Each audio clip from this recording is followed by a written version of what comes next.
Boa tarde a todos. Me chamo Dora, sou monitora do Congresso. É um privilégio dar boas-vindas ao segundo Congresso Nacional de Saúde Mental, CONASME. Este evento é um espaço essencial para a troca de conhecimento e experiências na área de cirurgia.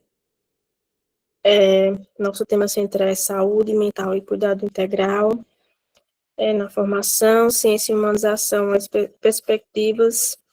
Vamos iniciar o congresso com um mini curso, transtornos alimentares, o que é importante saber. Isso será ministrado por Vinícius Perinalto, médico formado pela Faculdade Souza Marques, atuação em psiquiatria, realizou eletivo em internação psiquiátrica na Universidade de Coimbra, pós-graduação em nutrologia pela Ambram, e coordenador médico Santa Casa em Curitiba, preceptor da clínica Eudberg, e atuação em consultório particular. Antes de passar a palavra para a palestrante, gostaria de passar algumas informações. Quem tiver a vontade de fazer perguntas, de compartilhar informações, se sinta à vontade pelo chat aqui. Ao final da palestra, a gente vai estar respondendo todo mundo, viu? Senhor Vinícius, seja bem-vindo e sinta-se à vontade para iniciar. Muito obrigado. Puxa, eu vou pedir só um minutinho aqui, vou pegar meu carregador, só um pouquinho.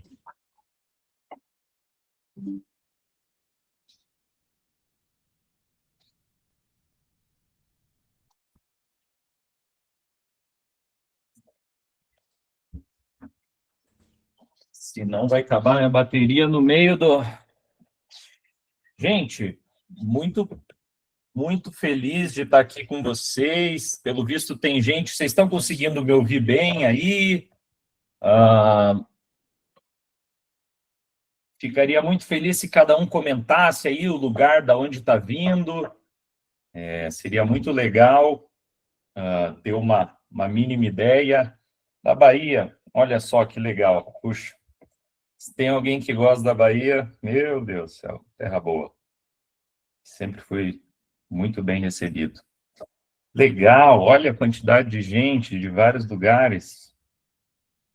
Nossa, incrível. Muito legal mesmo. Mato Grosso, Rio de Janeiro. Puxa vida, que bacana. Nossa, muito legal. Estou muito feliz de estar aqui com vocês, falando principalmente sobre um tema, né, que são os transtornos alimentares. Gente, transtornos alimentares é um tema muito importante para a gente estudar, principalmente nós, profissionais da saúde. Então, se tiver acontecendo alguma falha no áudio ou algo nesse sentido, por gentileza, me avisem, tá bom? Então, vamos lá. Bom, gente, essa antes era a capa oficial, mas assim, para a gente, né, foi pedido que a gente passasse. Eu agradeço muito o convite aí da editora Saúde Vital e do Congresso Saúde Mental Nacional pelo convite. É uma honra estar aqui falando com vocês, pessoas do Brasil inteiro, olha que legal, né? Já convido de imediato aí para me seguirem nas redes, Dr. Vinícius Bellinati, tanto no Instagram quanto no TikTok, enfim. Uberlândia, terra boa. Gente, não tenho nenhum conflito de interesse, mas, né, reservo esse material para os estudantes da área da saúde. Queria falar um pouquinho de mim, né? Então, eu sou realmente coordenador médico do Serviço Santa Casa de Curitiba, de psiquiatria, né? Sou preceptor dos residentes de psiquiatria do Hospital Heidelberg, que foi onde eu fiz, né, minha especialização, e realizo, na maior parte do meu tempo, atendimento né, da psiquiatria, que embora tenha a boa parte da minha dedicação na gestão, não abro mão de fazer atendimentos, porque é o que eu verdadeiramente amo. Gente, qual que é o nosso objetivo aqui hoje? Falar para vocês de uma maneira espontânea, uma maneira tranquila, de fácil entendimento, sobre o que é, né, o transtorno alimentar, sobre qual que é o público que ele está atingindo, né, da onde que ele vem, como pensar no diagnóstico. Quando que você vai falar assim, puxa vida, o que esse paciente está me contando aqui pode ser um transtorno alimentar, né? E assim, depois de olhar isso, o que será que vai acontecer no futuro, tá? É um futuro bom? É um futuro preocupante? E aí? O que a gente pode fazer, tá? Então, são essas perguntas que eu ficaria muito feliz que você chegasse ao final da aula sabendo reconhecer. Reconhecer. Então, o meu objetivo principal hoje não é que vocês saiam, assim, especialistas em transtorno alimentar, até porque a gente está falando de um transtorno que envolve, enfim, carreiras profissionais, dedicação, né, de muitas horas e diferentes detalhes, conteúdo vasto sobre isso. Mas, assim, que vocês saibam reconhecer, puxa, isso aqui, né, tá com cara disso. Por quê? Porque se você souber reconhecer, você vai saber o momento de encaminhar. E é isso, essa tecla que eu bato muito, né? Que assim, a psiquiatria, a saúde mental, ela é uma área que muitas vezes vários profissionais cutucam, mexem, seja na medicação que o paciente está tomando, né? Agora, pergunta para mim se eu passo um remédio para pressão alta. Eu não passo, eu respeito o cardiologista, eu não mexo no grau, né, do óculos de algum paciente, eu não vou me arriscar a operar alguém, fazer uma cirurgia em alguém. Então, assim, a gente tem que respeitar, porque o olhar do especialista é diferente do que o olhar do generalista, com todo o respeito, mas dizer que é uma área complexa. Então, nosso principal objetivo aqui é fazer com que vocês reconheçam os sinais precoces, né? Se vocês saírem daqui sabendo isso, puxa, já cumpri minha missão.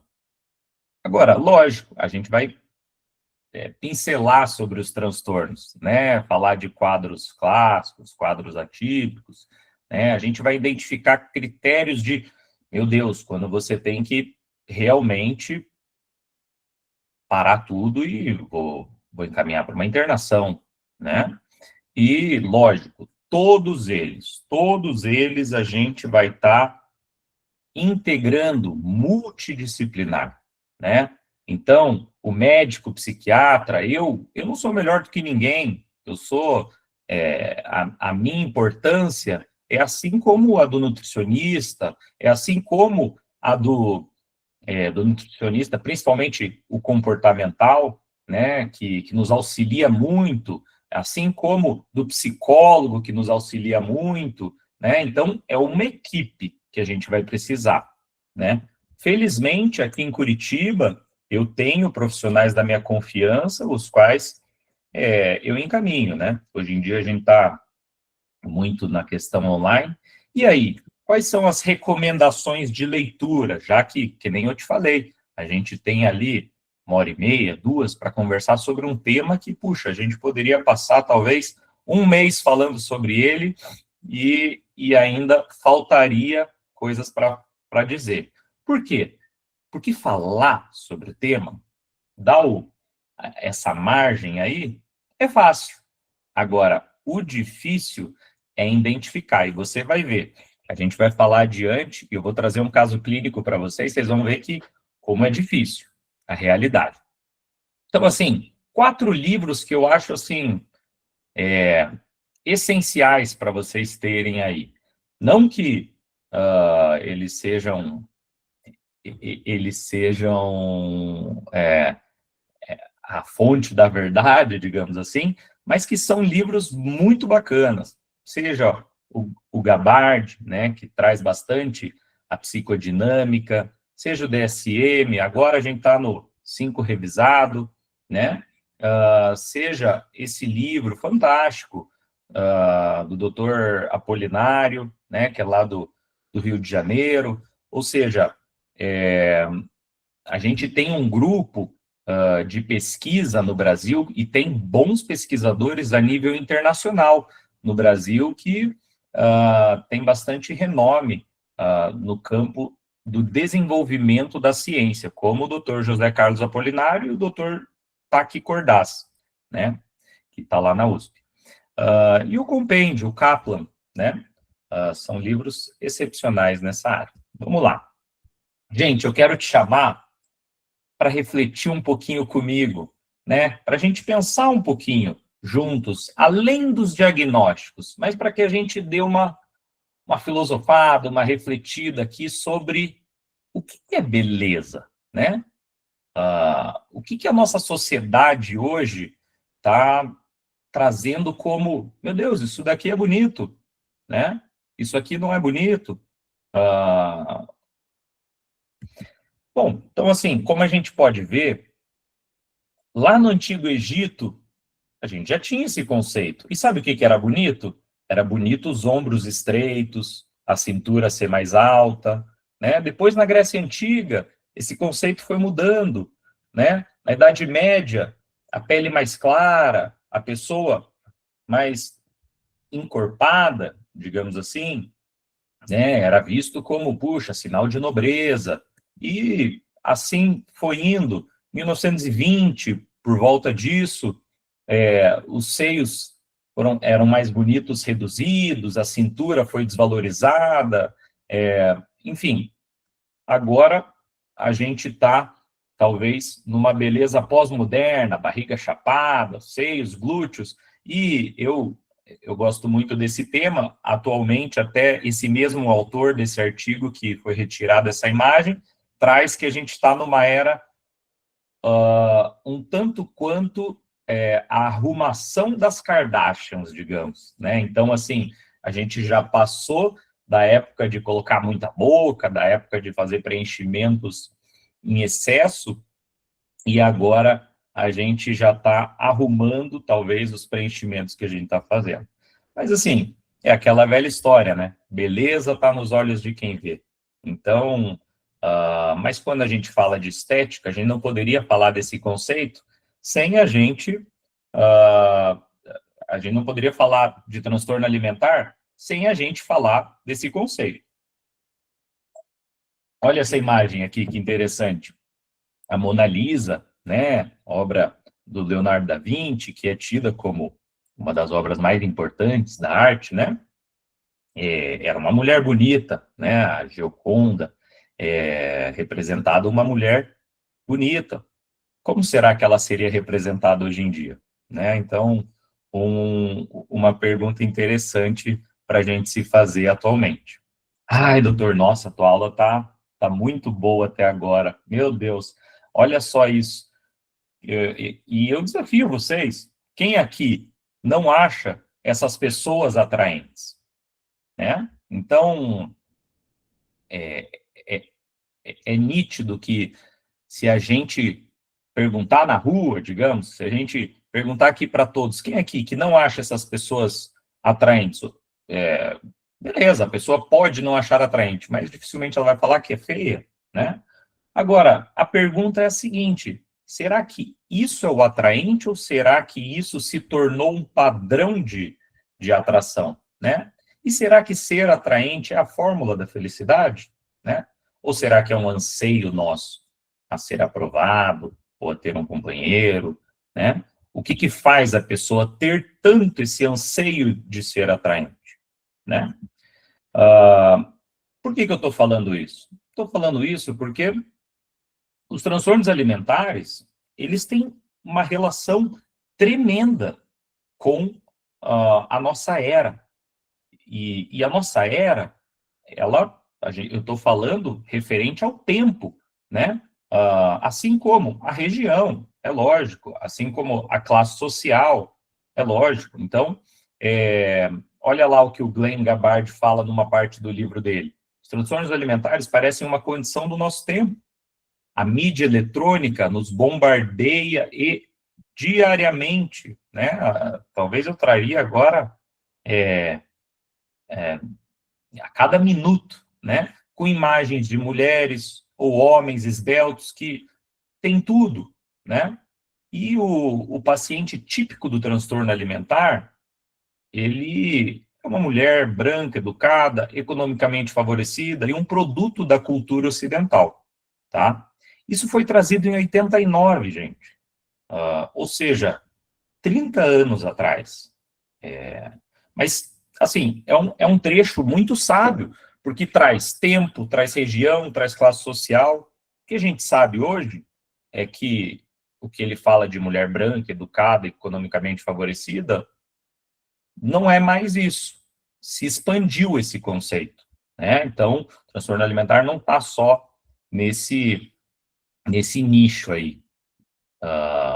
E é lógico, então, como a gente está falando, a era do like, a era, né, do feed, a era da excessiva rede social, e tudo isso afeta, evidentemente, a nossa autoestima, né? Afinal, o próprio aplicativo traz para a gente filtros, ou seja, a gente pode escolher a nossa imagem. Agora, será que a nossa imagem é de fato o que está saindo no feed ou é como a gente se vê? Então, fica aí a reflexão. Então, as redes sociais, né, elas são uma vitrine. É importante a gente lembrar disso. Não é uma realidade, né? Quando a gente está falando de redes sociais, a gente tem que se lembrar que o Brasil, gente, ele é um dos países mais conectados do mundo, tá? Eu fiquei realmente abismado quando eu vi isso pela primeira vez. Mas, assim, o tempo médio por dia de tela das pessoas no Brasil são de 9 horas. Você imagina, 9 horas, né? E, então, uma pergunta que eu acho muito interessante, que costumo fazer no consultório, é assim, quanto tempo você fica no celular? E aí, convido vocês aí nos ajustes, e lá tem tempo de uso, né? E vocês vão, eu não tenho dúvida nenhuma que vocês vão se surpreender. Façam esse teste aí. Mas Vinícius, e daí? Você está me falando tudo isso e para quê? Porque eu quero trazer que o excesso de redes sociais, e isso já está muito bem evidenciado através de estudos científicos, gera um impacto psicológico que é aquela comparação social, né? Ou seja, a gente fica vendo vidas perfeitas, parece, e gera um sentimento do tipo, puxa, será que eu sou inadequado? Será que eu estou fora do peso? Por que será que eu não tenho esse like? Por que será que eu não estou bombando nas redes sociais? Puxa, queria ser igual fulano, queria ser igual ciclano. Eu aposto que você já teve esse tipo de olhar, né? Então, um dos efeitos na pandemia que foi descrito, muito interessante, chamou-se de efeito Zoom, né? Porque na pandemia a gente usava excessivamente, né, os meetings e quando a gente vai no Zoom, a gente fica vendo a nossa própria imagem, né? E aí aumentou os procedimentos estéticos em face. Então, além dessa comparação social, a gente tem o FOMO, não sei se já ouviram falar, que é o Fear of Missing Out, aquele receio de, meu Deus, eu estou sem ver o celular e estão falando coisa, está passando coisa ali que eu estou ficando por fora, sabe? E, lógico, a distorção da autoimagem, né? Esses filtros, esse retoque, né? A iluminação, tudo isso afeta a tua percepção corporal, né? E é lógico que afetando a tua percepção corporal tem esse potencial de afetar a tua autoestima. Então a gente vive numa era de que a dependência digital, né, tá a todo momento. E fica aí uma sugestão minha para todos vocês que estão assistindo, falo muito isso nas minhas redes sociais, né? Gente, se você gosta da tua saúde mental e você quer preservar ela, retire as notificações do teu celular. Pior ainda, quem usa um smartwatch, tá? Então, assim, Pode usar, continua usando, mas retire as notificações. Você não precisa de notificação. Você é uma própria notificação. Você checa teu celular. Eu duvido que você passa mais de 1 hora sem checar o teu celular. Então, você não precisa de notificação. A notificação só aumenta tua vigilância, tua sensibilidade, teu senso de preciso fazer logo, preciso fazer logo. E é interessante que, por mais que a gente esteja repleto de tecnologias, né, a gente, ao mesmo tempo, nunca esteve com a sensação tanto de atarefado, né? Então, fica aí um adendo. É lógico, o celular, a internet, prejudica o sono, né? Hoje em dia é um dos maiores vilões, por isso que é importante ter a higiene do sono, né? Traz aquela sensação de bullying, de hate. Lógico, trouxe voz para todos, né? Então, e isso, lógico, tem bons estudos trazendo aumento de transtornos alimentares, aumento de ansiedade, aumento de depressão naqueles que utilizam de forma excessiva, tá? Agora, lógico, eu não vou ser ingrato também com a internet, né, gente? Afinal, a gente está falando aí com 93 pessoas do Brasil inteiro. É lógico que ela tem aspectos positivos, gente. Poxa, o apoio emocional, grupos de suporte. Hoje em dia, eu tenho grupo de comunidades, por exemplo, tanto de dependência digital, tanto grupos de transtorno alimentar, tanto grupos, né, de científicos. Então, puxa, que bacana a gente ter, né, essa possibilidade. Ter comunidades online, ter troca de experiências, né, troca de, de informação. Isso é muito rico, né?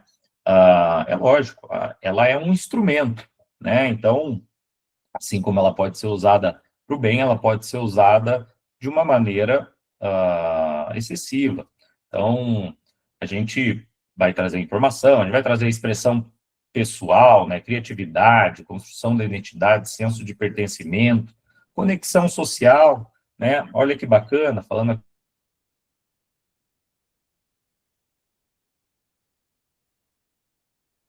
no Instagram, no TikTok, eu vou estar lá, ou vendo no canal no YouTube, e a gente vai estar lá conversando. Olha que bacana essa interação, né? Então, óbvio, tem muitos fatores positivos, eu não poderia ser ingrato, tá?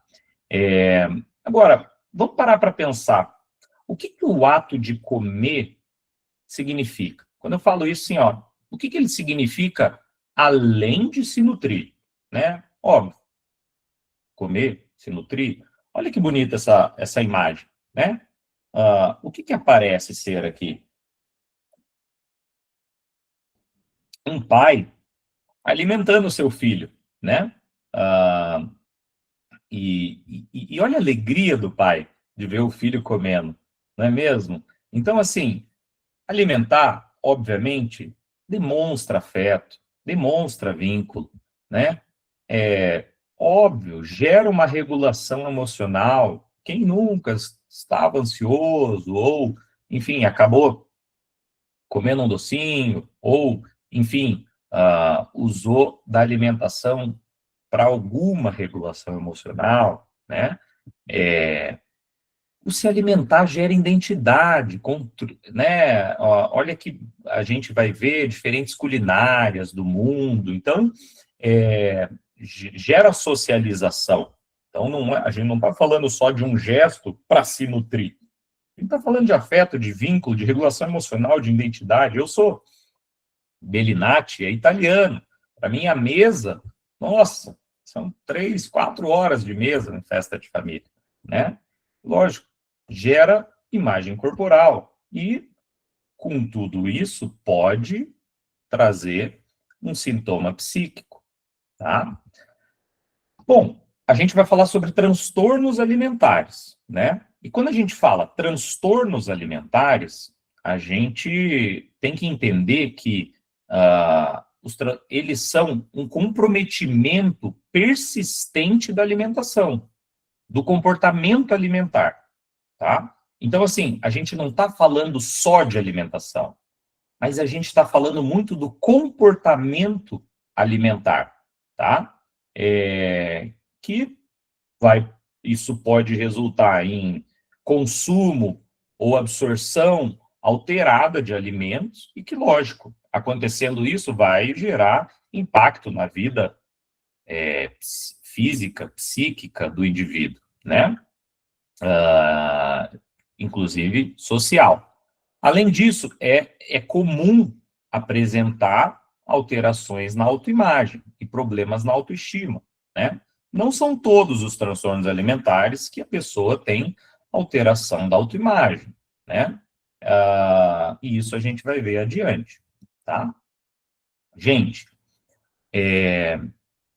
vamos parar para pensar o seguinte, é muito mais importante, então, de volta, aquela questão de reconhecer, bater de novo naquela tecla.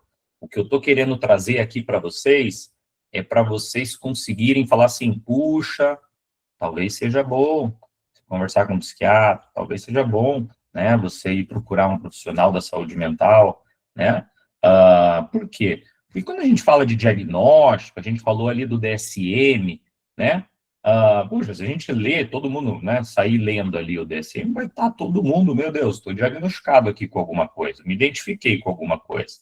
Mas, assim, é lógico que o que eu estou falando aqui, e às vezes, falando assim, através de slides e tal, uma coisa mais rápida, a pessoa pode ter uma certa identificação e de imediato, se diagnosticar. Eu quero que vocês tomem muito cuidado com isso, tá? Porque o que às vezes, para vocês é anormal, para mim não é, né? Então, é muito importante que esse olhar seja de um profissional dessa área. Então, o conceito de espectro é isso, é que dentro desses transtornos, embora a gente tenha entidades bem definidas, tem uma variação imensa, tá? E aí, o que é normal, o que é anormal? Ninguém está aqui para ficar só conceituando a pessoa. O mais importante é que a pessoa fique bem, né? O que eu sempre falo no consultório, o teu diagnóstico é o de menos, o que você busca aqui é ficar bem, não é isso? Então, e esse é o nosso objetivo mesmo, tá? Agora, para a gente conseguir fazer a pessoa ficar bem, a gente tem que saber o momento que a gente vai olhar e falar, puxa, isso é muito grave, e isso é crônico, né? Então, e a gente tem que saber separar os hábitos normais dos anormais, né? Então, a gente fez uma reflexão sobre a identidade do corpo, né? A gente fez uma reflexão sobre essa questão das emoções, né? Mas no transtorno alimentar, é muito importante a gente entender que a pessoa, essa identidade e o corpo, muitas vezes pode estar distorcido, né? E muitas vezes a pessoa tem dificuldade em expressar as suas emoções, às vezes descarregando na comida, sabe? Ou comendo demais, ou comendo de menos, ou, enfim, com dificuldade para regular esse comportamento alimentar. Por quê? Porque se alimentar, né, sobretudo numa criança, o se alimentar não deixa de ser uma linguagem, né? E é através desse território que a gente tem que trabalhar. Por isso que não são transtornos que só um medicamento vai curar, né? E isso estou deixando bem claro. É muito importante a psicoterapia, né?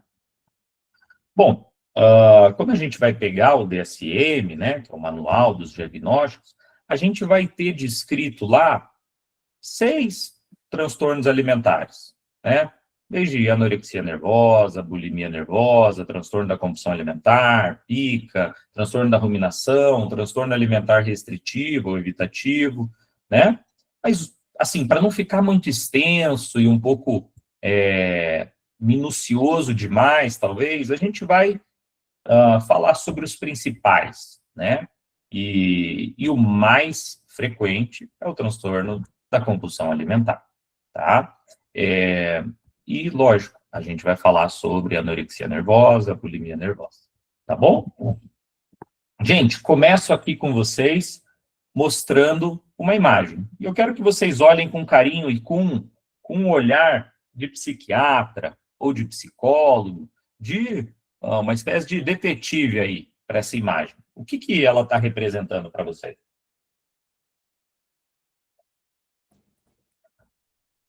Bom, então imagina que agora você está lá no seu consultório, na tua sala, independente se você é psicólogo, se você é psiquiatra, se você é médico, enfim. Você está lá e chega essas duas pessoas para consultar com você. O que aparentemente você está vendo nessa imagem?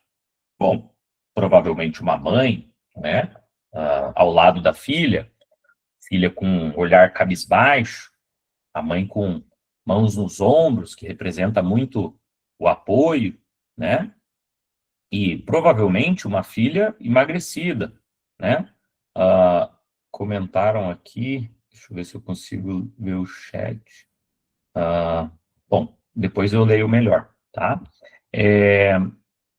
A gente tem que entender, e isso é uma das coisas que eu acho que é muito importante passar isso, porque eu não quero só chegar aqui e falar de conceitos diagnósticos, que isso vocês poderiam abrir o livro, ler e acabou, né? Mas eu quero refletir com vocês. E qual que é a primeira intenção do psiquiatra? Alguém se arrisca? Qual que é a primeira intenção do psiquiatra? Bom, só para não ficar, só para não me perder no tempo, né? Adoraria interagir com vocês pessoalmente, é o que eu faço nas palestras e, enfim, nas aulas que eu dou quando eu estou pessoalmente. Mas a primeira intenção, gente, é a gente conseguir criar vínculo, tá? Porque sem criar vínculo, sem a pessoa confiar em você, a gente jamais vai ter uma história bem contada, a gente jamais vai conseguir ajudar a pessoa, né? Então, a gente lembrar que nós estamos lidando com pessoas. A gente não está lidando com diagnóstico,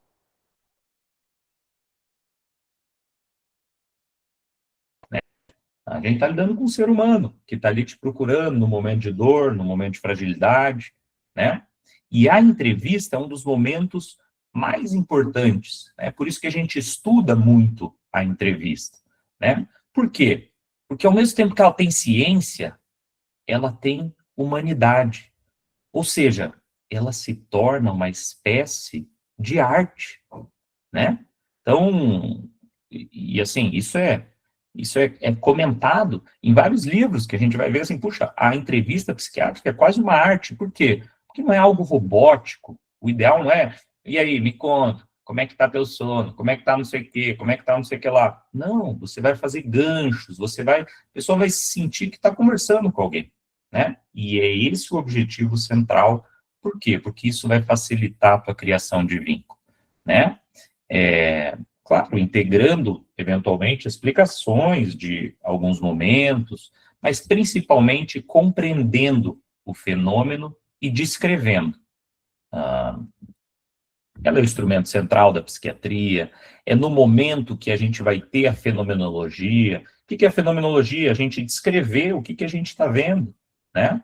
E nesse momento a gente não julga, a gente não tenta achar o porquê, mas a gente, digamos, como se a gente estivesse olhando uma imagem, digamos, sabe, o pintor que está olhando para a imagem, seja de um pôr do sol, vamos supor, e ele está lá desenhando aquele momento.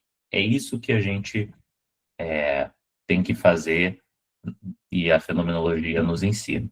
A gente ter neutralidade, a gente ter respeito, a gente trazer essa abertura, né?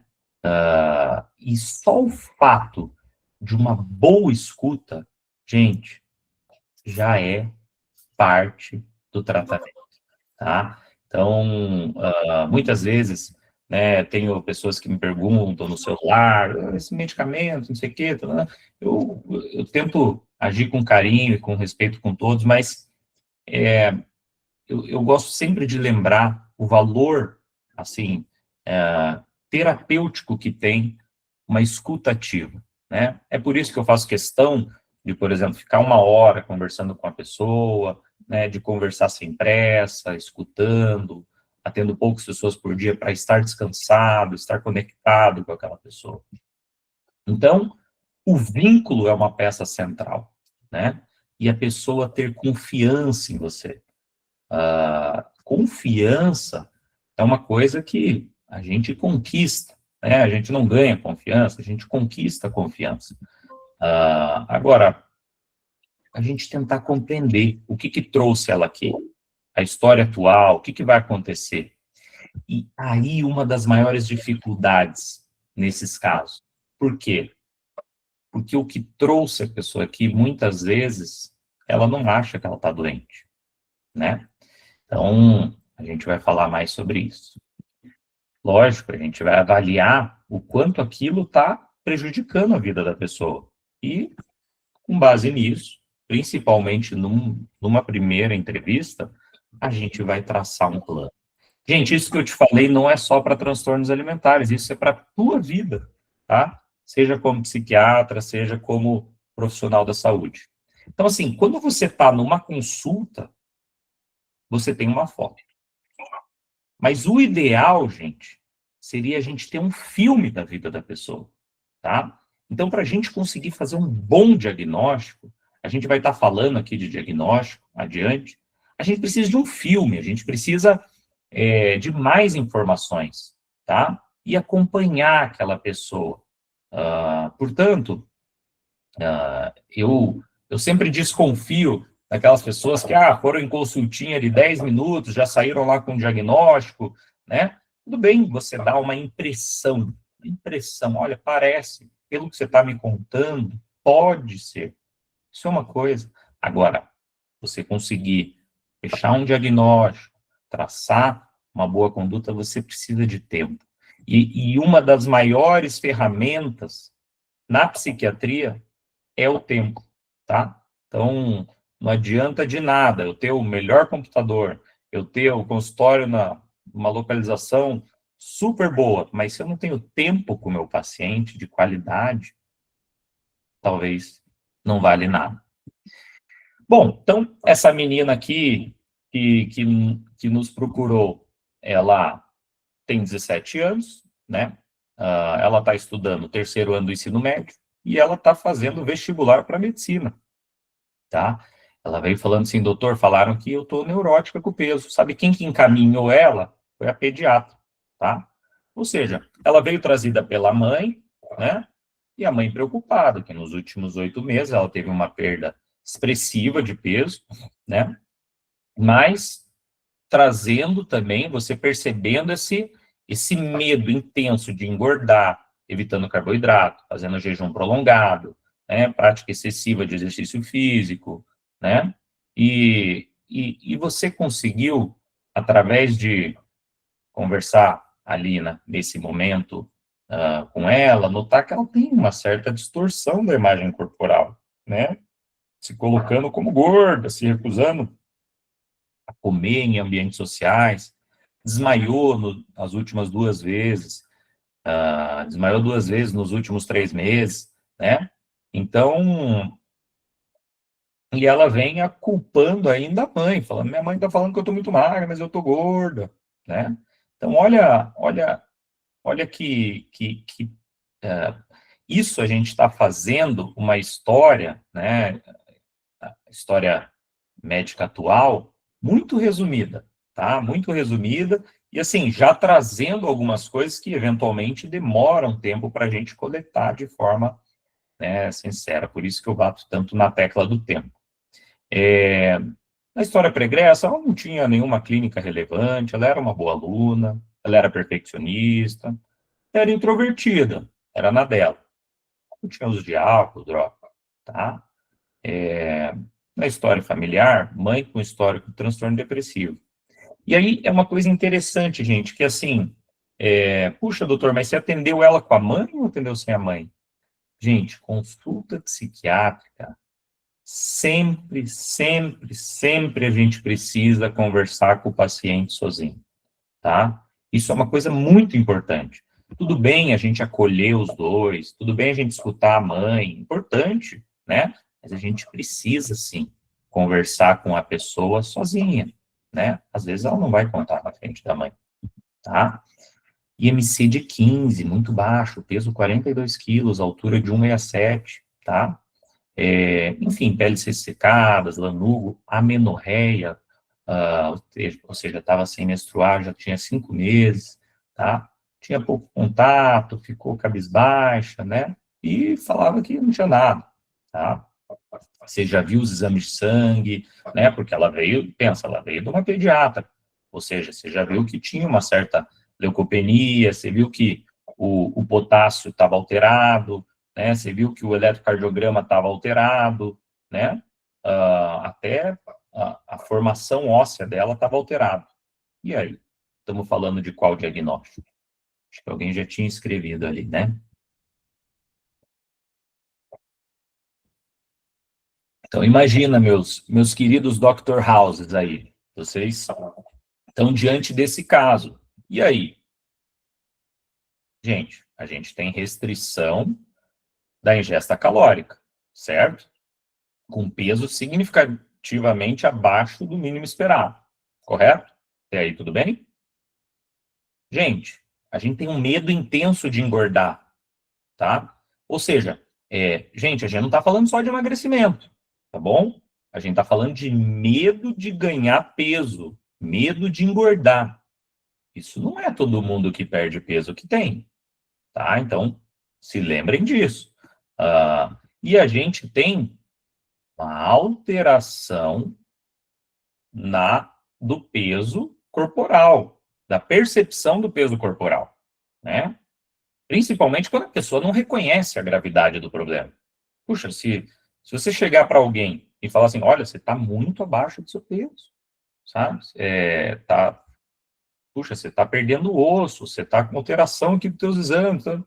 Não, a pessoa não ligar é, é algo que chama atenção, não é mesmo? Então, a impressão diagnóstica é de anorexia nervosa e do subtipo restritivo. Eu não vou falar sobre o subtipo aqui, mas fica aí.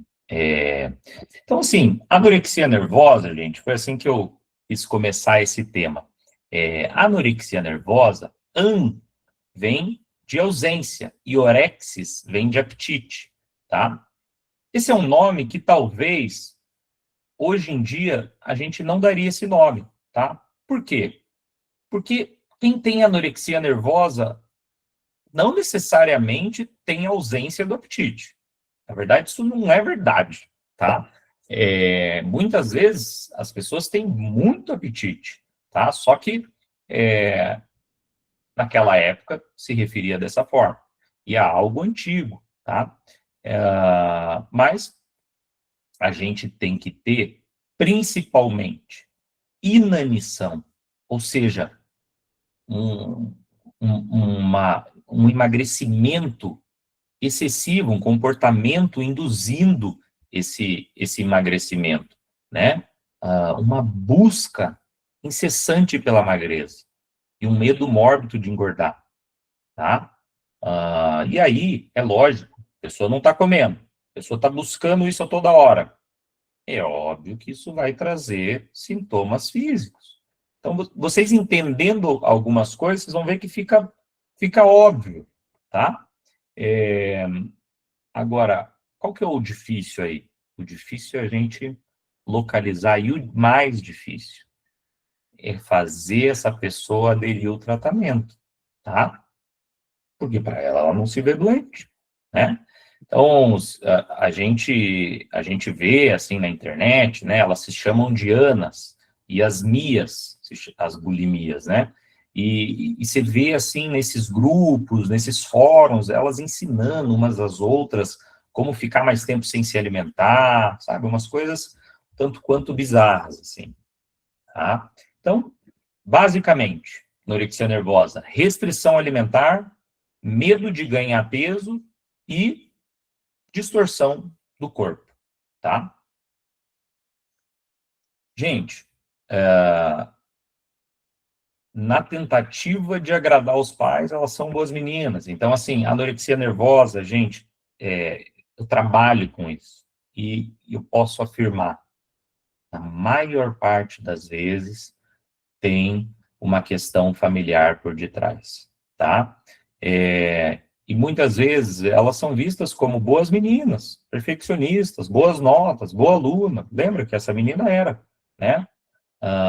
E assim, a gente analisando mais profundamente a psique ali dessa situação, elas sentem quase que uma extensão da sua mãe. Na maior parte das vezes, uma mãe que preza pela magreza, tá? E elas não sentem terem muita autonomia, tá?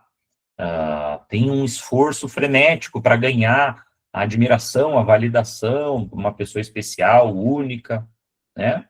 E parece que o que ela está querendo dizer é que ela não tem nada de bom disponível para obter do que ela renunciar a todos os seus desejos, tá? E tem se ampliado bastante, gente. Só para vocês terem uma noção, o nível de gravidade do problema que a gente está falando, tá? A gente está falando de um problema muito sério, gente. Um problema que acomete, principalmente, mulheres jovens, né? Muito mais frequente nas mulheres, tá? Isso tem se reduzido, mas continua muito mais frequente nas mulheres. O pico de incidência, gente, dos 14 aos 18 anos, tá? Importante lembrar daquela parte que a gente bateu bastante na tecla no começo, cultura ao corpo, tá? Gente, existem profissões que induzem a pessoa a ter esse comportamento, tá? Então, bailarina, modelo, aeromoça, né? Profissões que exigem uma certa magreza ou uma certa postura estética, né? E o mais triste é que tem aumentado, tá? E quais são as principais comorbidades? Então, assim, quem tem isso, o que muitas vezes ela também tem também, tá? Aqui, a gente está falando de coisas de um livro, né? Mas, assim, na prática, a maior parte das vezes, elas têm também um transtorno depressivo maior, muitas vezes elas têm, de fato, uma dificuldade na interação social, uma fobia social, muitas podem ter transtorno obsessivo-compulsivo, né, o TOC. Agora, qual que é a etiologia? Onde que vem isso tudo? Então, a gente falou bastante, né, dessa questão familiar, que aí entra no ambiental, né, a gente falou bastante do psicológico, mas isso vale para todos os transtornos mentais, tá? Atualmente, o que a gente acredita, a etiologia dos transtornos mentais, a gente chama de biopsicossocial. O que significa isso? Biológico, os fatores internos, herança genética, neurotransmissores, parte hormonal, estrutura cerebral, né? Psicológico, a interpretação dos seus fatores, tá? Então, pensa num jogo de futebol, o time fez um gol, amplia a torcida, tem gente que está jogando o filho para cima, tem gente que está chorando, tem gente que está brigando, tem gente que está rindo, ou seja, o mesmo fenômeno gerando diferentes repercussões, diferentes interpretações, tá? E lógico, o ambiental, é uma família tensa, a mãe que está brigando com o pai, né? A mãe que está quase se separando do pai, que não tem muito contato, que mantém o casamento por fachada, a filha que fica muito recolhida no quarto, que quer agradar ambos, né?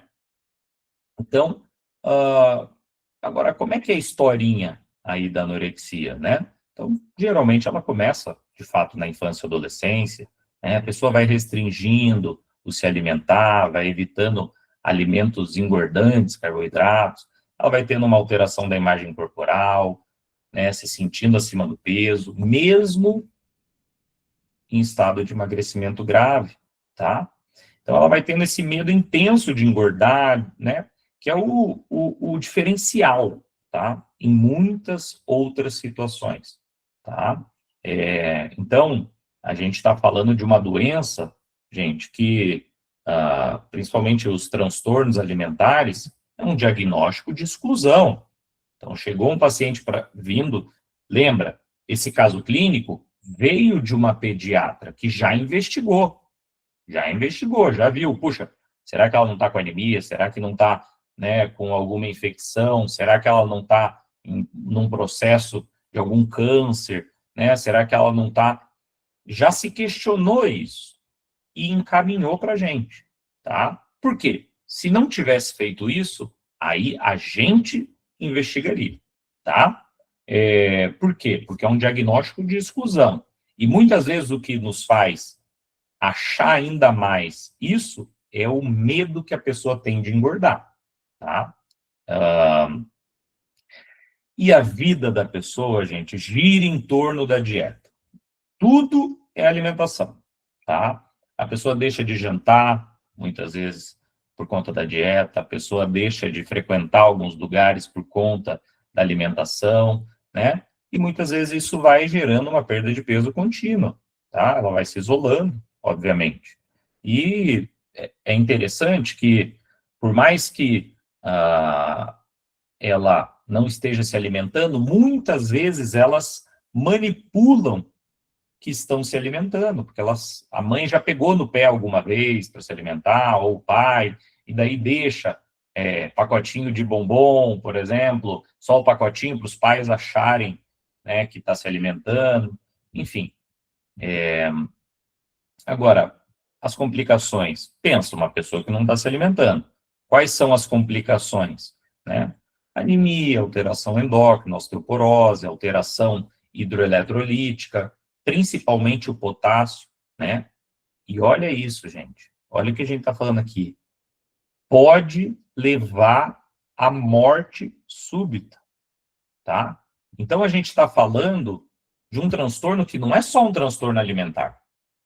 É um transtorno com potencial letal, tá? Isso é muito grave, gente. Tá? Isso é muito grave. Ou seja, a anorexia nervosa é algo difícil de tratar. Se você viu, tá diante, tem um primo, tem um irmão, tem algum familiar, tem algum amigo, ou está atendendo alguém que tem algo parecido, encaminhem para um especialista, e de preferência, um especialista com essa abordagem, tá? Porque não vai ser o médico generalista que vai conseguir dar conta do recado, é algo complexo, difícil, tá? Muitas vezes, não porque o médico generalista, o cara é bom ou ruim, não, porque às vezes ele não tem esse tempo que precisa, né? Porque é algo que você precisa abordar a família, que você precisa abordar o paciente, que você precisa de uma equipe, tá? Então, é uma dos transtornos com maior potencial de letalidade, tá? Bom, a gente falou sobre o diagnóstico, né? Diagnóstico diferencial, aí a gente está falando de coisas que a gente tem que pensar assim, puxa, será que o paciente não está com isso? Né? Então, como eu falei, um tumor, processo oncológico, né? Alguma infecção, e assim por diante, tá? E qual que é a diferença da pessoa que vai ter anorexia para aquela pessoa que vai ter uma bulimia de uma forma grave? É que a pessoa muitas vezes, ela, na verdade, ela pode migrar de um para o outro, tá? Então, por isso que a gente fala do diferencial. E muitas vezes, na maior parte das vezes, a bulimia, ela não consegue alcançar esse emagrecimento tão excessivo quanto na anorexia nervosa, tá? Agora, gente, você identificou isso, tá? Qual que é a primeira pergunta que você tem que se fazer, tá? Imagina, você está lá numa UPA trabalhando, você identificou isso. Veio lá consultar porque desmaiou porque estava com hipoglicemia. E aí você identificou que não está se alimentando, a mãe reclamando. Primeira pergunta é, quem vai tratar, né? Porque para onde você vai encaminhar. Porque você vai encaminhar para um ambulatório, você vai encaminhar para um CAPS, você vai encaminhar para um consultório de algum colega, né? Ou você vai encaminhar para um hospital-dia, ou você vai encaminhar para uma internação integral.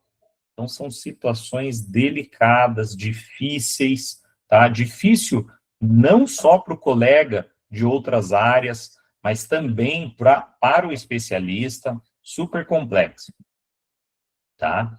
Então, o tratamento, ele é super difícil, tá? Ele envolve, infelizmente, um prognóstico ruim, tá? Porque é uma causa multifatorial e, principalmente, gente, porque a pessoa não reconhece e a gente gasta muito tempo nisso, tá? A gente gasta muito tempo nesse reconhecimento e muitas vezes tem que ser feito um tanto quanto à força, né, com sonda, enfim, né? E é muito importante a gente integrar, né, todas as, tanto a abordagem médica quanto psicológica, nutricional, ou seja, o tratamento é multidisciplinar, tá? Quando que a gente vai internar? Quando o peso está abaixo de 75% do mínimo ideal, tá? Então, peso abaixo. Está perdendo peso muito rápido. Não tem aderência, né? O paciente não aceita fazer o tratamento, tá incoercível, né? Ou quando a gente precisa monitorar as causas clínicas, tá? Agora, a gente pode mandar para o ambulatório quando a gente identificou no início, tem um suporte social bom, está estável do ponto de vista metabólico, né? E, enfim, aí tudo bem, a gente pode lidar. O que tem que ser, a nossa preferência tem que ser pelo ambulatorial, né? Claro, se der para ser ambulatorial, é óbvio que a gente vai preferir o ambulatorial, mas muitas vezes a gente não vai ter essa opção, tá? Infelizmente, isso é triste de dizer, mas não tem remédio para isso, tá? Tem remédio para ajudar em alguns aspectos, seja para auxiliar na melhora do apetite, seja para melhorar o humor daquela paciente que está deprimida, aliviar a ansiedade, mas assim, um medicamento para anorexia nervosa, infelizmente, no momento ainda a gente não tem, tá? Então, vamos lá, vamos para outro caso clínico. Imagina que chegou para você essa universitária de 22 anos, ela também é aeromoça, tá? Falando assim para você: doutor, eu li no chat GPT que eu tenho compulsão alimentar e eu não consigo emagrecer. Eu te procurei para você me ajudar a emagrecer, tá? Então, olha lá, quem aí pretende trabalhar com emagrecimento, né? Quem pretende, você vai ter que saber lidar com essa situação e você vai ver ela, tá? Infelizmente, mais do que você gostaria, né? Esse é o paciente da atualidade. É o paciente que já vem com o chat GPT, é o paciente que... Por isso que é importante a gente estar antenado em todas as informações, né? Ela vem contando que de 2 a 4 vezes por semana ela tem uma alimentação de forma compulsiva, assim, come exageradamente, e daí, depois disso, ela tenta compensar induzindo vômito, usando laxante, ou ficando um tempão em jejum, tá? Agora, de 3 meses para cá, ela passou a usar o famoso Mounjaro, né, a tirzepatida, que ela pegou de uma amiga ali. A amiga falou para ela tomar, né, mesmo sem orientação médica, né? Esse é o paciente da vida real, infelizmente, tá? Então, uma sugestão que eu dou para vocês, profissionais de saúde: gente, não se automediquem, gente, sabe? Se for para te adiantar um pulo do gato de quem vê, infelizmente, muitas pessoas tendo repercussões negativas, não se automediquem. Então, e com o objetivo de reduzir o apetite e emagrecer mais rápido. Ela até perdeu peso no começo, mas as compulsões ainda se mantêm, né? Um sentimento de culpa, de vergonha. Ela tem uma preocupação muito grande com o peso, né?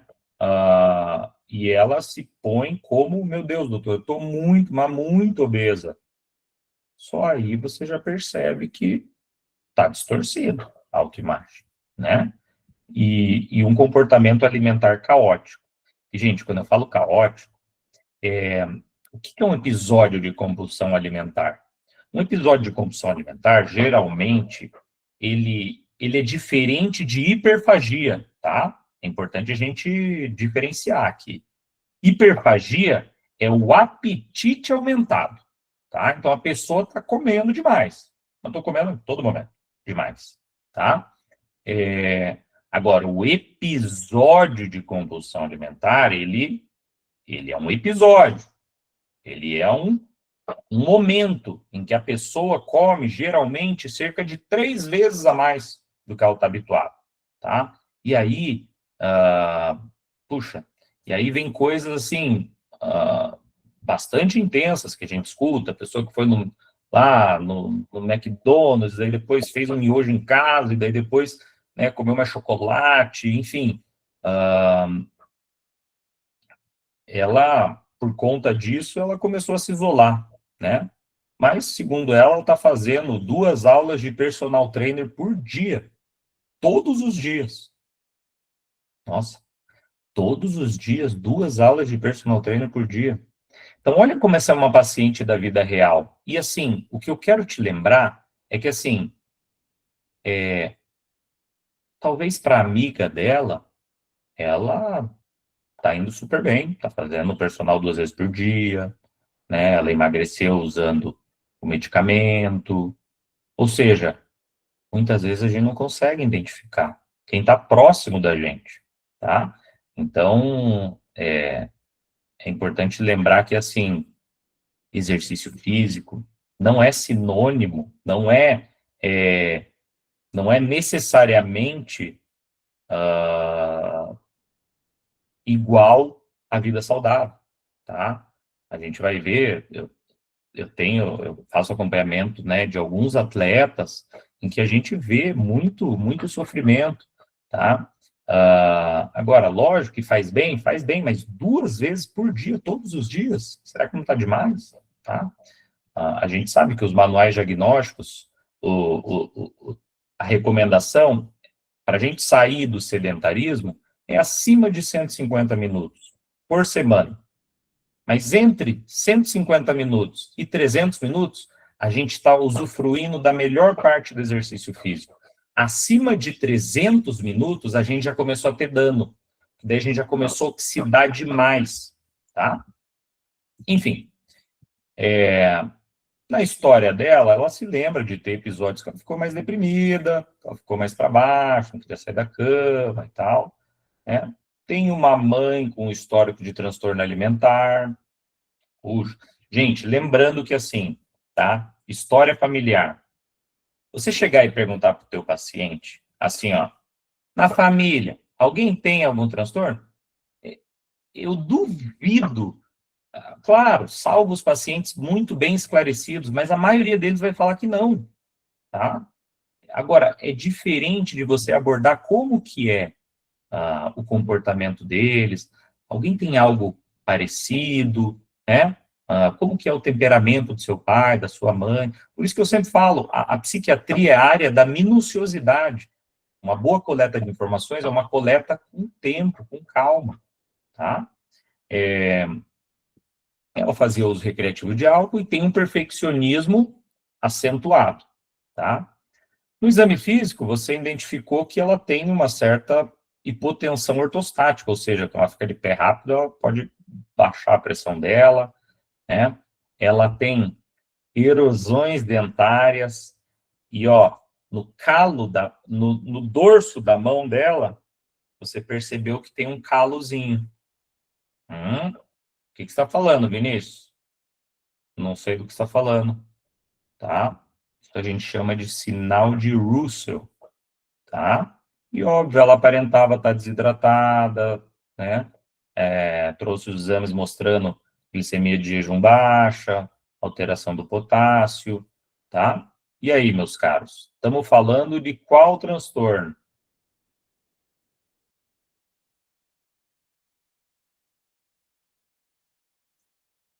Então, a gente está falando, né, de bulimia nervosa. Bulimia nervosa, bous é de boi, limos, de fome, limos, de fome, tá? Ou seja, fome de boi, né? Por quê?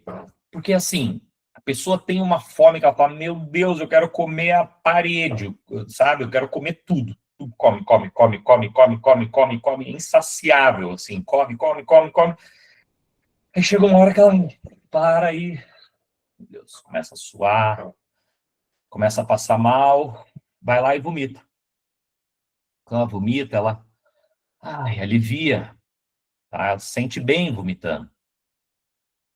90% dos pacientes. A pessoa começa a vomitar tanto que chega uma hora até que ela já sabe até autoinduzir o vômito, ela às vezes nem precisa mais pôr o dedo, tá? Mas pensa, o vômito é um conteúdo ácido, né? É um conteúdo ácido passando pelo seu esôfago, né? Pela sua boca. É lógico, vai te gerar afta, vai acabar com seus dentes, vai te gerar esofagite, vai te gerar problemas gástricos, gastrointestinais. É óbvio, né?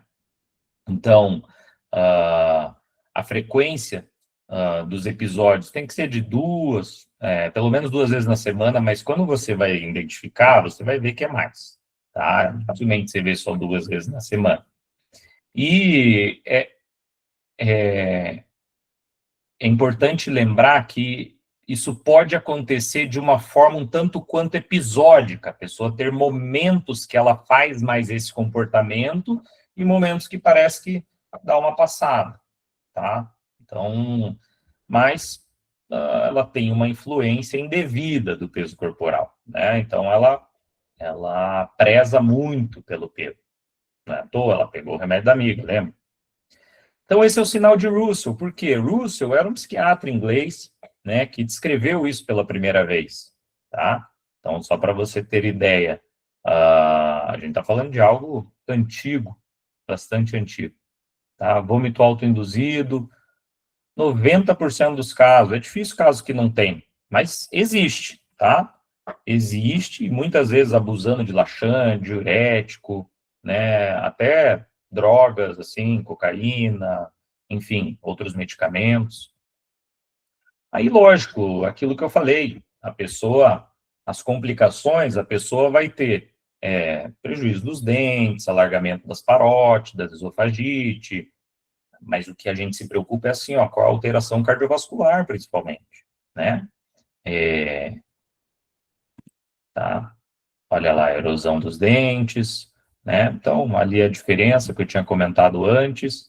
E o tratamento de todos os transtornos alimentares, gente, todos, é multidisciplinar. E assim, com profissionais que tenham esse olhar diferenciado para isso. Não adianta você mandar, assim, é muito melhor do que não faça um acompanhamento. Mas, assim, é importante que você mande para alguém que tenha já esse olhar e esse cuidado, porque são pacientes demandantes e de uma forma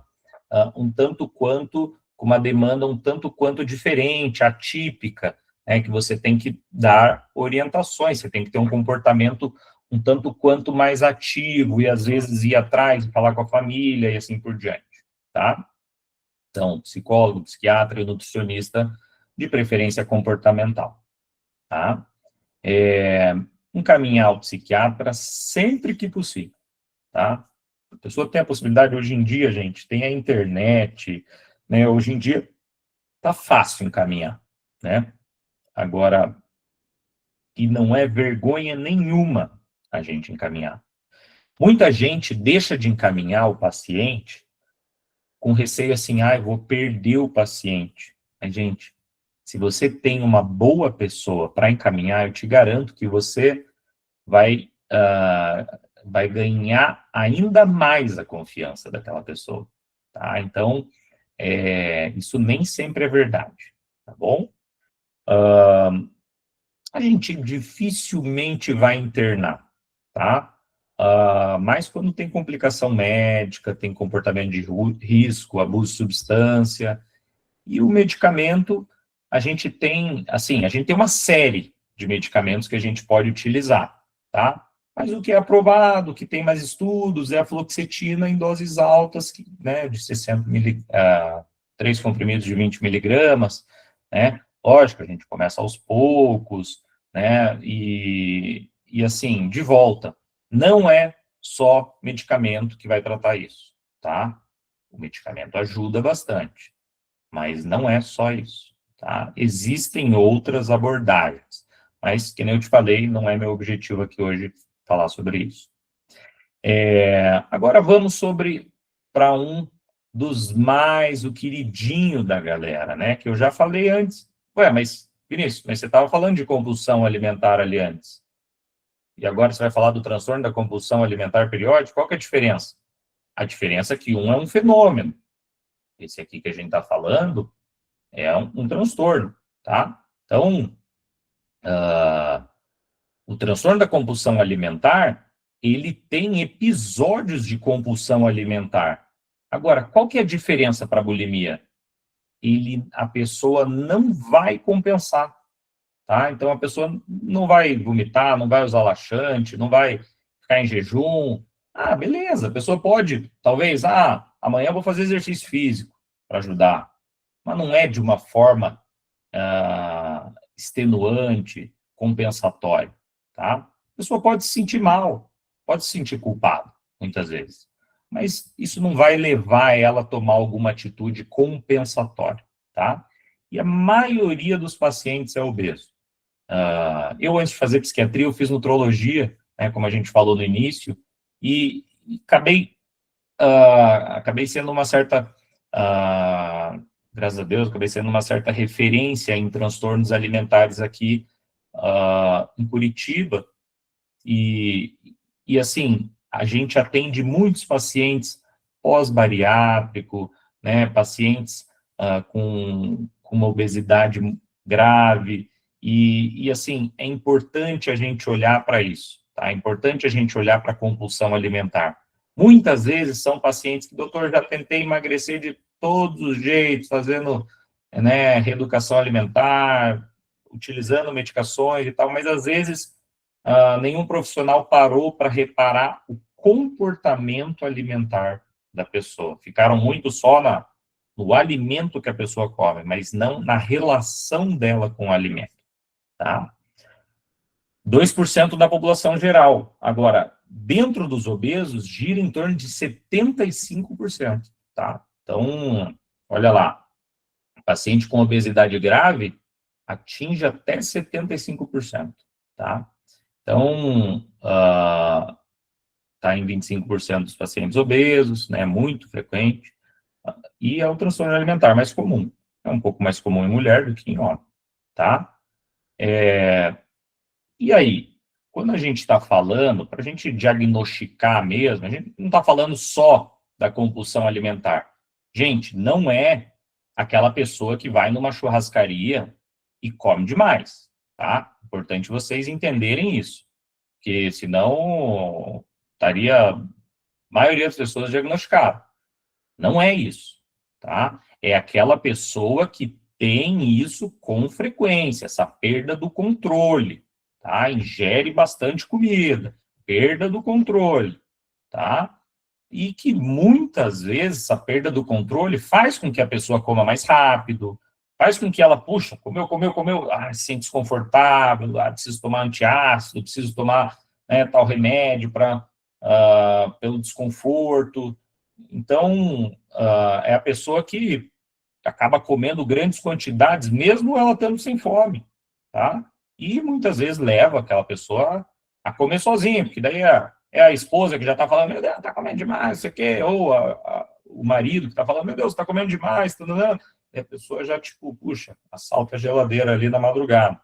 Começa daí, lógico, a pessoa está todo mundo culpando ela, começa a se sentir desgostosa, né? Começa a se sentir deprimida, culpada, né? Então, causa bastante sofrimento, gente. E isso acontece pelo menos uma vez por semana durante 3 meses. Quando a gente atende, muitas vezes, já está há anos que a pessoa faz isso.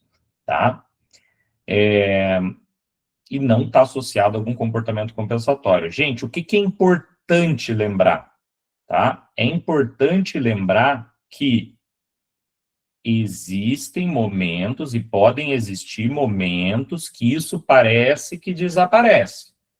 Ou seja, que a pessoa, puxa, não estou mais fazendo isso. Mas aí a pessoa entra numa semana de provas, por exemplo, e daí começa a fazer, sabe?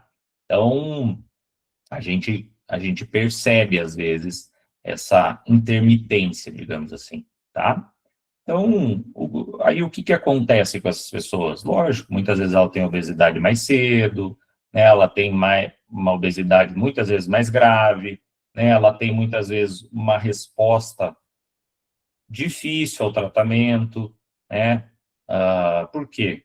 Porque também envolve uma carga psicológica associada, né? Então, muitas vezes são pessoas, né, que estão muito atarefadas, atribuladas, né? E 25% dos pacientes obesos têm compulsão alimentar. Meu Deus, como eu estava falando, gente, não é ir numa churrascaria, não é ir no restaurante que você gosta lá, ir no McDonald's, sei lá. Puxa, comi demais, nossa, fui diagnosticado, né? O que eu faço? Não se autodiagnostique, começa por aí, né? Gente, até aqui tudo beleza? Alguma... Tá. Então, assim, qual que é o tratamento? De volta, gente. Tudo que der para fazer, a gente vai fazer, né? Então, mas a base é o médico psiquiatra, é o psicólogo comportamental e o nutricionista comportamental, tá? Gente, isso funciona mesmo, assim, sabe? Funciona. Tem bons casos de sucesso, mas, como eu te falei, não muitas vezes é intermitente. A pessoa melhora por um período, daí passou ali alguns anos, a pessoa retorna com o comportamento, e aí a gente faz de volta a abordagem, tá? Tem, tem medicamentos que podem ajudar? Tem, tá? Tem medicamentos que podem ajudar. O único aprovado hoje em dia, e gente, pelo amor de Deus, a gente tem que tomar muito cuidado com ele, né, que é o Venvance, principalmente na dose de 50 a 70. Mas, gente, pelo amor de Deus, se você não é médico psiquiatra, não receite Venvance, porque você vai receitar hoje. Mas como que você vai tirar o medicamento, tá? Então, assim, é um medicamento do especialista, tá? É um medicamento do especialista. É a mesma coisa eu sair querendo fazer uma cirurgia de mama, né? Eu não vou me arriscar a fazer isso, tá? Então, cuidado com esse medicamento. Eu sei que ele está na boca do povo, o pessoal fala, né? E ele é eficiente, tá? Mas, assim, é muito criterioso a indicação dele, tá? Os antidepressivos podem auxiliar, a sibutramina não... Eu desencorajo utilizar, e o topiramato, ele tem uma questão de segurança maior, tá? A gente sabe que alguns antidepressivos, principalmente em dose alta, geralmente, né, eles podem auxiliar, principalmente no começo, que a gente precisa também, né, desse auxílio, e muitas vezes esse processo do se alimentar ali da pessoa é uma forma de descontar a ansiedade mesmo, né? Então, é mais ou menos por aí. Gente, eu tô quase encerrando aqui, tá? Então, eu quero agradecer muito a atenção de vocês até aqui. Poxa, estamos com 100 participantes, né? Tá muito legal falar com vocês. E eu queria estar interagindo presencialmente, tá? Agora a gente vai falar de puxa, menina, o que você está colocando ali? Vigorexia. Você nem falou que era transtorno alimentar, e não é. Eu vou te trazer porque eu, particularmente, acho que deveria estar dentro do grupo, tá? Mas, e você vai entender depois que você vê que essa minha sugestão não é só minha, tá? Então, o que é isso? Vigorexia, o transtorno dismórfico corporal, o transtorno dismórfico muscular, tá? Gente, olha para esse indivíduo aqui, né? Então, não sei se vocês já assistiram, alguns documentários sobre fisiculturistas, tem aquele Pumping Iron, que é do Arnold Schwarzenegger, né? Tem de vários fisiculturistas. Assim, se a gente chegar para esse indivíduo e perguntar: você está feliz? Você está satisfeito com o seu corpo? Gente, eu te garanto que a maior parte das pessoas vão falar que não, que querem mais, tá?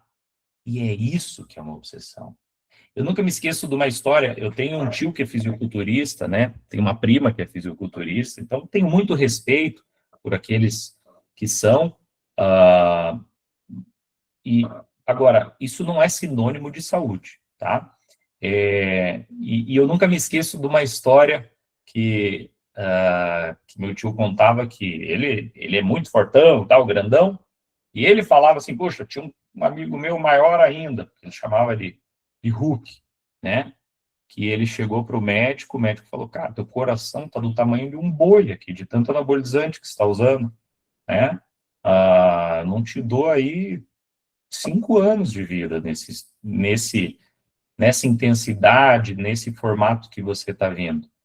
Aí ele olhou para o médico e falou assim: doutor, eu vou morrer, mas eu vou morrer grande. Vou morrer tão grande que vão ter que serrar meus braços para caber no caixão. Então, assim, gente, só para vocês entenderem o nível de obsessão que a pessoa aceita a morte, mas ela prefere ter, né, ela prefere lidar com essa questão além de uma forma indubitavelmente obsessiva, né? Então, a pessoa tem um receio excessivo de ser fraca ou de ser insuficientemente musculosa, mesmo estando com uma musculatura desenvolvida, tá? E afeta predominantemente homens jovens, tá? Principalmente galera que frequenta academia. E aí, o que acontece com esse pessoal? Tá? Muitas vezes, gente, primeiro, que é aquilo que eu falei, insatisfação com o corpo, tá? Muitas vezes, gente, tem que tomar muito cuidado para falar na internet, que a pessoa faz um corte e fala que eu falei de todos, né? Mas sim, gente, não estou falando de todos os fisiculturistas, tá? Mas poderia afirmar que a maioria. Uma insatisfação corporal persistente, uma distorção da autoimagem, tá? Prática exaustiva de exercício físico, um formato até compulsivo, dieta restritiva, hiperproteica. E aí, o que esse uso excessivo de anabolizante vai gerar? Gente, eu já vi todos esses casos aqui que ele está descrevendo, tanto de agressividade, impulsividade, uma raiva incontrolável, um ciúme patológico, tá? Um ciúme de uma forma um tanto quanto delirante, sabe? Com a pessoa falando: meu Deus, está me traindo, porque não sei o quê, vai mostrar, assim, não tem nada a ver, tá? Então, já atendi casos assim, e episódios maníacos, né? É indubitável que a testosterona, o aumento dela, gera aumento da irritabilidade, gera oscilações do humor e podem gerar desestabilizações do humor, né? E aí, é isso que eu quero fazer uma provocação aqui mesmo, tá? E aí, aquele médico, seja lá, que se intitula endocrinologista, ou nutrólogo, ou integrativo, com todo respeito a ele, e ele fica lá pondo bomba na galera, quando acontece isso, ele me encaminha o paciente, né? Ele não sabe o que fazer daí com o paciente, tá? Então, assim, um profissional que receita uma medicação e que não sabe o que fazer daí com uma decorrência de um medicamento, será que esse profissional realmente é o que talvez lá nas redes sociais ele é o bonitão, o nossa, o que, beleza, pode dar dinheiro, pode, enfim, mas acho que lidar com a saúde é muito mais do que isso, né? A gente está lidando com o ser humano, e assim, se alguém está prescrevendo, se alguém está permitindo, a gente tem que repensar aí a finalidade da nossa função, sabe? Lamento muito que colegas, né, se envolvam dentro aí dessa obsessão dos pacientes e, infelizmente, são colegas que veem o paciente como cliente, não como paciente. Eu acho que é aí que a gente se perde na medicina. Na área da saúde, nós temos pacientes, nós não temos clientes, tá? Cliente, você é cliente de uma loja, você entra numa loja, você pega o que você quiser. Mas dentro de um consultório, dentro de um hospital, você é paciente, tá? Então, é lógico, só um adendo, né? Confusão mental, dificuldade de concentração, disfunção sexual, por mais que momentaneamente a pessoa possa ter um aumento, parece, da libido, é comum a disfunção. E outra, gente, a meninada aí, jovem, tenho visto usando anabolizantes. Gente, principalmente homens, a chance de ficar estéril é alta, tá? Existem prejuízos que não tem como a gente voltar atrás, tá? Então, importante a gente levar isso em consideração. Então, vigorexia, né, não deve ser confundida com estilo de vida saudável, de atleta ou de praticante de musculação de forma recreativa, né?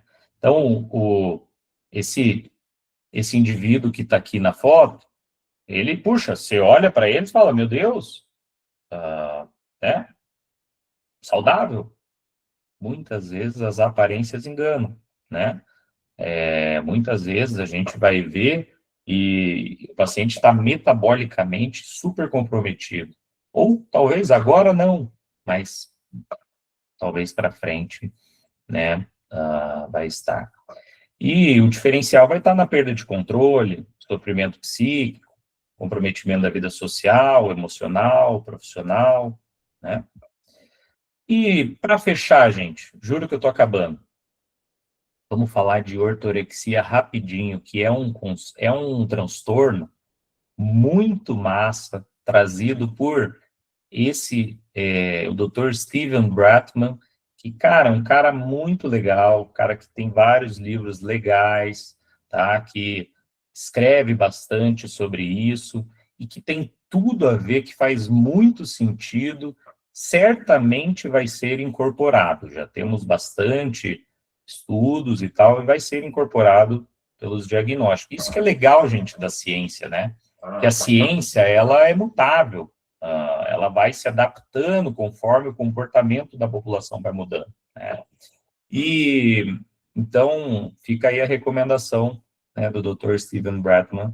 A ortorexia nervosa, gente, é aquela obsessão por se alimentar saudável. E eu tenho certeza que você tem alguém que você conhece que é assim, tá? Que é aquela pessoa que ela precisa se alimentar saudável. E ela tem uma obsessão. Tá? Não é aquela pessoa que assim, eu prefiro me alimentar saudável. Tal. É aquela pessoa que deixa de comer, né? Deixa de frequentar lugares, né? Deixa de... acaba acontecendo sentimento de culpa, né? É muito rígida. Então, é parecido com a anorexia, com a bulimia, né? Mas foca mais nos alimentos em si. Então, aquela pessoa que excessivamente tem que ser sem glúten, tem que ser sem lactose, tem que ser sem corante, tem que ser sem não sei o quê, tem que ser sem não sei o que lá, tem que ser não sei o que lá. Tá, mas então a pessoa só come, tipo, algo vindo de determinado restaurante, de determinada composição. Gente, olha o impacto disso na vida da pessoa, né? E acaba que o grupo de risco somos nós, estudantes de medicina, médicos, nutricionistas, que muitas vezes são pessoas que já têm, né, uma certa ansiedade, um traço obsessivo, que aí pega esse tema e com boas intenções, né, buscando a saúde, a pessoa acaba exagerando no tom, né?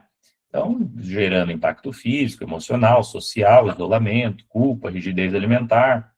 Então, ainda ainda tem poucos estudos no Brasil, mas o Dr. Bratman, americano, né, já está falando bastante isso lá fora. E aqui fica a reflexão: o que é saudável, né? E o que é ortorexia? Lembrar o seguinte, gente: se alimentar é um equilíbrio, não é mesmo? O que é se alimentar saudável? É a pessoa que é equilibrada, ela é flexível, tem o dia lá que vai no aniversário, que vai comer uma pizza, tudo bem, né? Já a pessoa, não, ela é rígida, obsessiva, com ortorexia, ela é controladora, né? Não, fala para o aniversariante fazer em tal lugar, né? O comportamento normal, ele envolve alimentação com prazer, com socializar. Já essa pessoa, puxa vida, eu vou ter que ir lá, eu vou ter que ir no aniversário da minha amiga, e meu Deus, eles vão estar comendo costela lá. Puxa vida, né? A pessoa fica ansiosa, se isola. O comportamento saudável, normal, é a pessoa querer prevenir doenças, né? A pessoa querer se alimentar para o bem, né? Mas esse comportamento rígido da ortorexia pode até gerar deficiências nutricionais e prejuízo mental. Então, fica a dica, lembrar o seguinte, gente, o que eu falo muito aos pacientes: se fosse para julgar, eu seria juiz, não seria médico, muito menos psiquiatra, tá? A gente sabe os transtornos alimentares, né? E eu, lamentavelmente, vejo muito isso, as pessoas culpando, poxa, você fica fazendo isso, taranã, mas compreendendo pouco, tá? Então, o ódio, ele é, como diria, né, Renato Russo, o ódio, ele é inimigo da compreensão, tá? Quando a gente compreende mais o que a pessoa vem vivenciando, né, a gente adota uma postura neutra, pergunta com acolhimento, né? Os transtornos alimentares não são uma escolha, tá? É a mente da pessoa que, muitas vezes, está presa de uma forma tanto quanto invisível, tá? E lógico, gente, aquilo que eu estava falando de cliente para paciente, que eu odeio essa essa nominação de cliente. Para mim, cliente é quem vai numa loja, cliente é quem vai num shopping, mas o consultório, o hospital é um ambiente de humanidade, de olhar para o próximo e querer o melhor para ele, independente, né, de quem seja. Então, nessa caminhada, eu convido vocês a estudar, gente, com vontade, mas estudar, assim, realmente para ser o melhor, assim, estudar com força, lembrando que você está na área da saúde, estuda, vendo a prática também, você vai aprender muito mais. Mas quando você estiver lidando com um paciente, que você seja apenas outro ser humano, né, entendendo ele. E assim, o bom profissional não é aquele que, ele só domina todas as técnicas, mas é aquele que investe de si diariamente todas as suas energias em cada atendimento, tá bom? Gente, agradeço e fica a recomendação de um filme, A Garota Interrompida, né, com a Angelina Jolie, um filme muito bom. Agradeço muito, muito, muito a atenção de vocês, um prazer imenso estar aqui. Gratidão, gente, e eu fico super à disposição para a gente trocar uma ideia, para a gente conversar, independente aí da rede, me manda uma mensagem por lá, falem comigo, eu vou estar aí para a gente conversar bastante, tá bom? Eu tenho criado alguns conteúdos ali, estou me arriscando nas redes sociais,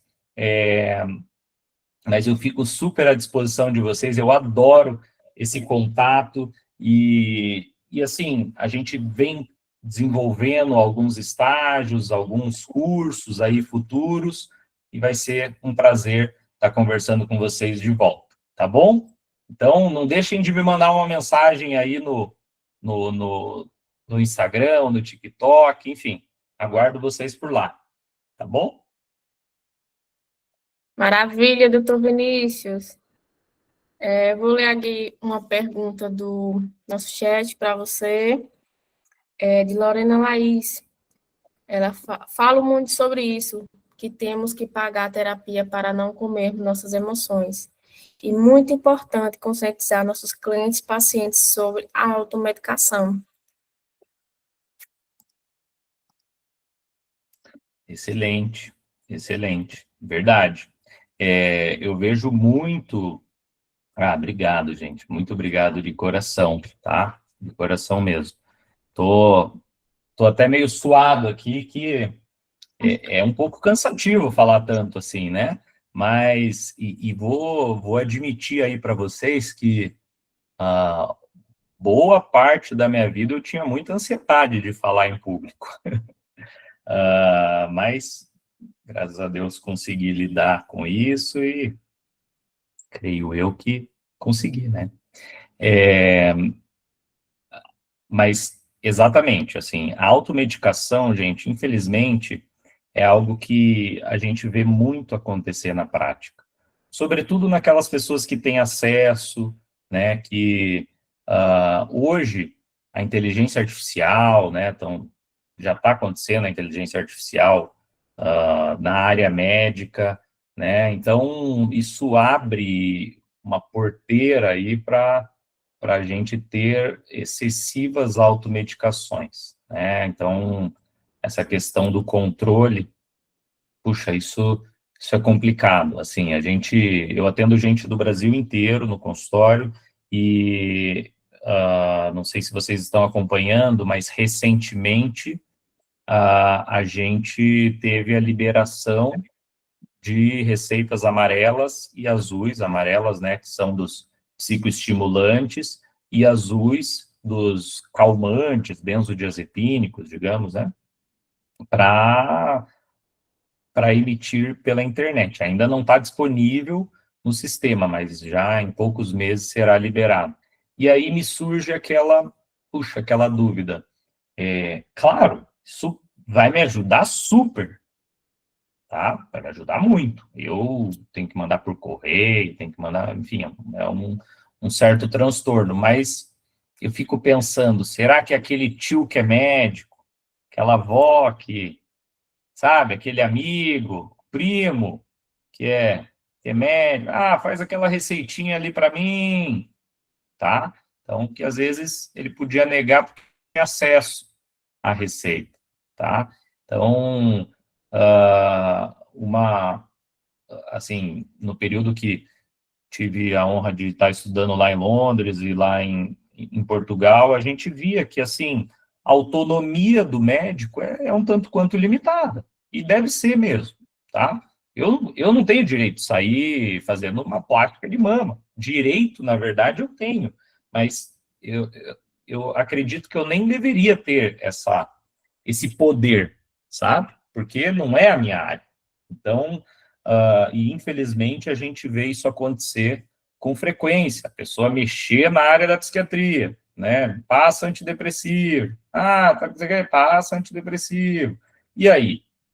E se a pessoa tem um transtorno bipolar? Né? E se a pessoa não é bem assim? Não é só tomar medicamento. E engana-se quem acha que a psiquiatria é só medicação. Infelizmente, a gente tem e a gente tem muitas vezes a imagem de que o psiquiatra é quem recomenda medicamento só, sabe? Mas, na verdade, o aspecto central da psiquiatria é a mudança do estilo de vida, tá? Então, esse tem que ser o aspecto central do profissional que trabalha com saúde mental. Doutor Vinícius, muito, muito obrigada pela palestra de hoje, pelos conhecimentos dados. Foi extraordinário hoje, foi incrível mesmo. E aqui o pessoal no chat, aqui só que palestra incrível, sensacional mesmo. Nossa, eu Obrigada adorei por vocês, cara. Vocês compartilhar são seus muito conhecimentos. comunicativos. Porque às vezes eu dou algumas aulas aí que o povo não fala nada. Dá até um negócio. E aqui o pessoal ficou super prestando atenção no que o senhor falava, bem assim, todo mundo ficou bem centralizado. Ah, que bom, que legal. Puxa, fiquei muito feliz Eu de ver. mesma adorei, achei incrível. Muito obrigada mesmo por todos os conhecimentos dados hoje, foi sensacional mesmo. Ah, muito obrigado, gente. E assim, é um tema que eu tenho muito carinho desde a faculdade.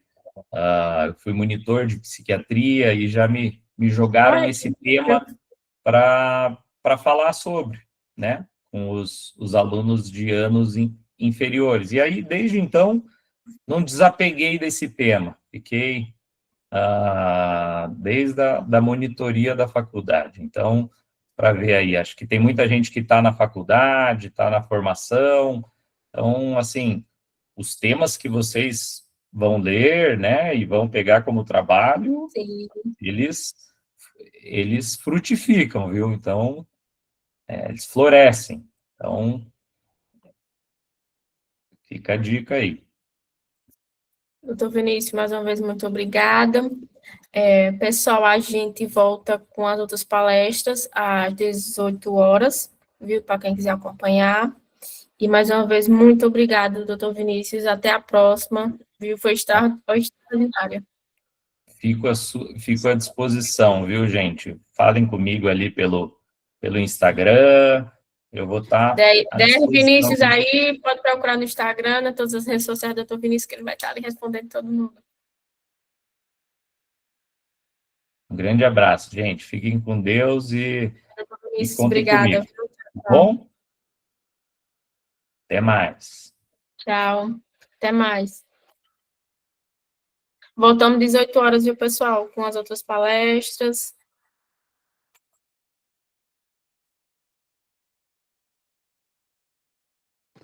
Vitória será no mesmo link?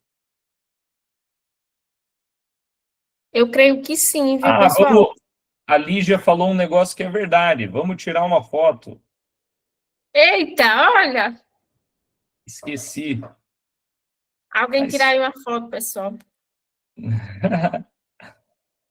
Alguém tirar aí uma foto e marca a editora Saúde Vital e doutor Vinícius. Podem abrir as câmeras que eu vou tirar uma foto aqui, pessoal. Pronto. Bora, pessoal, abre a câmera. O doutor Vinícius já está posicionado ali. Estou travado na pose.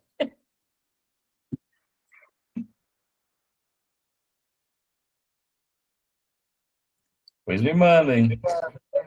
Tá certo, eu tirei. Agora no computador não estou conseguindo ver as câmeras todas abertas, só no celular. Alguém consegue? Alguém tira um print, pessoal.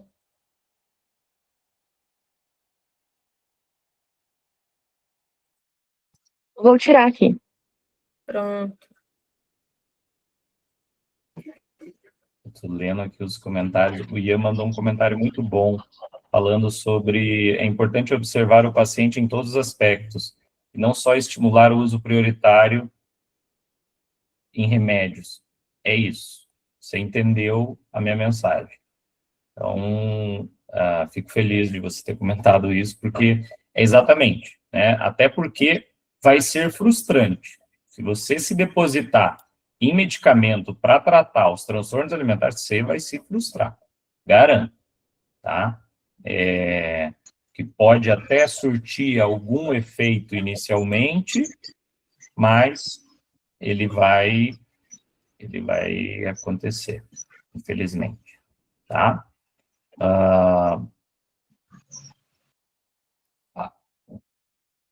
Dalian perguntou se o slide, claro, fico à disposição, me passa um e-mail, vbelinati, vou mandar meu e-mail aqui, ó, me manda um e-mail solicitando, eu te encaminho lá, tranquilo, tá bom? Show, Alguma muito outra bem. sessão? Acho que o povo está cansado. Quem tiver dúvidas, pessoal, pode perguntar, mandar no chat, dizer que abre o microfone. Então, vou indo nessa. Um Pronto, grande vou encerrar. abraço, gente. Tchau. Fiquem bem. Tchau, tchau.